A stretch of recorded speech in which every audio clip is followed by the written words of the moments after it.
Welcome to Whispers. Well, Nigerians living abroad cannot submit petitions. Really? Okay. Deputy Speaker of the House of Representatives, Ahmed Idris Wase, has said that Nigerians living abroad cannot submit petitions over some incidents which occurred in the country. Mr. Wase, who sat in for Speaker Femi Gbajabiamila J. Henry, rejected petition filed by Mutual Union of the Thief in America on insecurity in Benue, Nasarawa, and Taraba. Mark Tessa Gila, the lawmaker representing Benue, Gwa East, Gwa West Federal Constituency, has presented the group's petition in which they accuse the federal government of not resettling the thief people displaced from their ancestral land through various attacks. Gila said, I have a petition from the Mutual Union of the Thief in America against the federal government of Nigeria, and the issue has to do with the ancestral land of the thief people that seems to have been possessed in recent times through various attacks, and the fact that they are languishing in IDP camps till date without any intervention. Responding to the petition, Wase asked, Honorable Gila, did you see thieves in America? What do they know about Nigeria? What is their business? They can't sit in their comfort zones and know what is happening in Nigeria. Oh my God. I heard it on telly. I mean, it sounds weird, but reading it's even worse. Oh my God. Okay.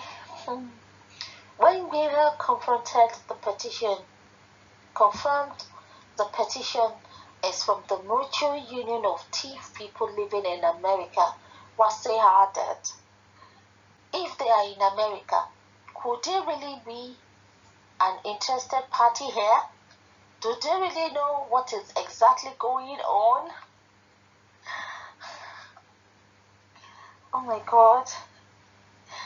However, after the Benue lawmaker argued that the group can file petitions because they have family members and people living in Nigeria, it was interrupted by the deputy speaker, who said, I don't want to make a blanket statement regarding those who are in diaspora. If this petition is coming from those who are within the country, I believe it has a very block standard. But those living in America, then coming to lodge complaint. Villa responded by saying that some of them are just studying, some just went there to do courses, and they're a union and are Nigerian citizens. He was again interrupted by the deputy speaker, who said, no, if they are Nigerians, they are Nigerians. But I don't know if they have dual citizenship. Pilar countered this by saying they don't have dual citizenship. They are all Nigerian citizens. Wase subsequently questioned if the group was even registered with the Corporate Affairs of Commission, noting that all associations are registered with the Commission. At this point, Miller referred the Deputy Speaker to Section 40 of the Constitution, which provides for freedom of association. The Deputy Speaker again interrupted, saying, I am not stopping that, but I am saying if they are Nigerians and living in Nigeria and bring issues, I agree. For somebody in America who is far away from this country, After the Benue lawmaker interjected by pointing out that this is not the first time we have presented petitions even from those who are residents in Nigeria. We even have those at the diaspora, the Deputy Speaker said. I am not convinced that somebody from America can come here and then delaying issues in Nigeria. I am not convinced. What has this is? Oh my God. When Mira asked the Deputy Speaker to refer the petition to the Committee on Diaspora that handles the issues of Nigerians in the diaspora, he responded by saying, I will refer you to the functions of the Committee on Diaspora.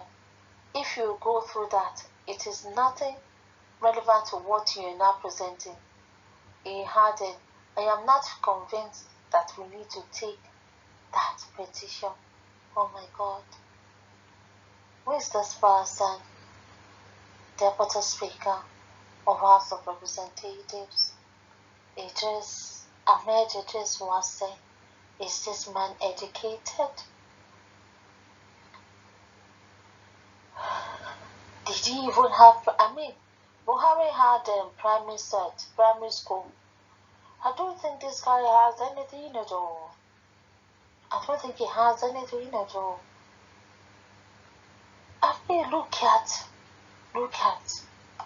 Look at what is coming out of his mouth. Máa gbọ́ nǹkan tó ń sọ. Máa gbọ́ nǹkan tó ń sọ. Are these the people that are making decisions, that are speaking and making decisions on our behalf?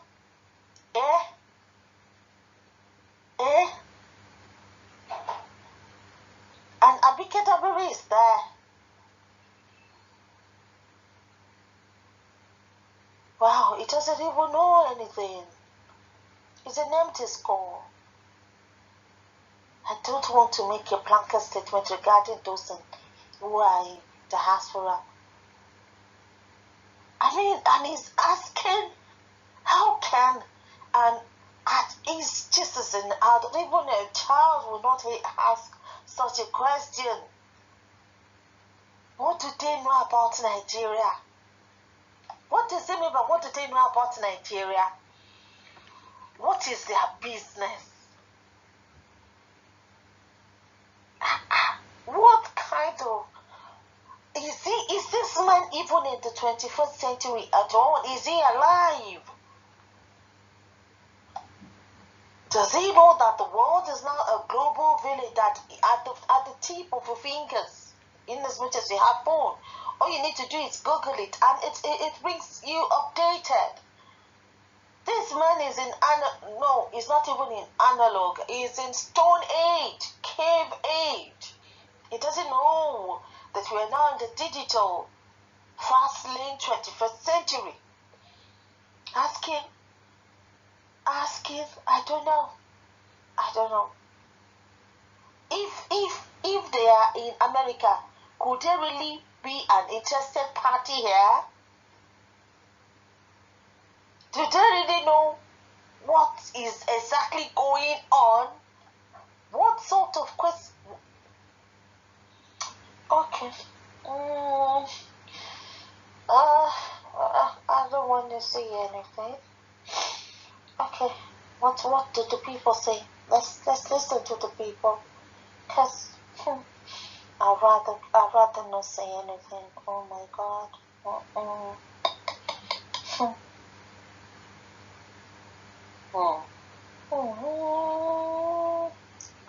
Buhari government is a disaster to humanity. These are the type of people in government that have made it impossible for Nigeria to progress. The immense contributions of Nigerians in diaspora to Nigerian economy is inconsequential to these kinds of people who do not see beyond their nose. Shame on you. Wase, shame on you. Shame at this thing, we don't have educated youths. All these people are candidates for the grave. They are candidates for the grave. We don't have young people, youngs that have a sound mind, that are educated. Anyway, it's Nigeria, so I'm not gonna stress myself. It's Nigeria. You think Nigerians abroad are as dormant as you are? They are more acquainted with the happenings in Nigeria than you guys. Some of these reps should be allowed to express themselves in local dialect so they can present matter in proper perspective. English got him off his feet. My friend in the US most of the times calls my attention to the happenings in Nigeria. I must speak Oku. Yes, ke. Oku ni speaker, man. Oku ni. Where this man schooled? Is this man in coma? Why this man is talking nonsense in this modern technology? They are increasing animagiaries so that they will have more servants in their midst, more rank daily and more ill-gotten wealth. Shame to those human beings who enjoy enslaving others. Man, you are not fit to hold public office with this your poor comment. Of course, illiteracy. Can he tell that madam that the world is now a global village? I beg, loud it all. And you want them to come to a country and invest, but to bring suggestions you don't want. Oga Deputy Speaker, you all have failed this country. People are dying on a daily basis, and what you all are after is your own interest and that of your family members. But you rely on our remittance. Abio. Abi. Somebody said, but eligible to bring back the diaspora money to jumpstart our foreign exchange revenue. Who is this here myself? The political script is to come out and claim to have misquoted the end. This is the type of illiterate fool we have as leaders in Nigeria. This man is illiterate. Who fight for Nigeria independence? Independence? Are they not diaspora people? Awolowo, Azikiwe, Enahoro, Sadana of Sokoto, and Tafawa Balewa are all diasporans. These guys schooled in London and US. Dumb, illiterate, and opportunist animal. Can you imagine? Can you imagine? So there you have it. Well, it's Nigeria. What do you expect? It's Nigeria now. So we diasporans, we can't submit petitions. Time will tell. Time will tell. Until I come your way again. I'm laughing in Spanish. Bye.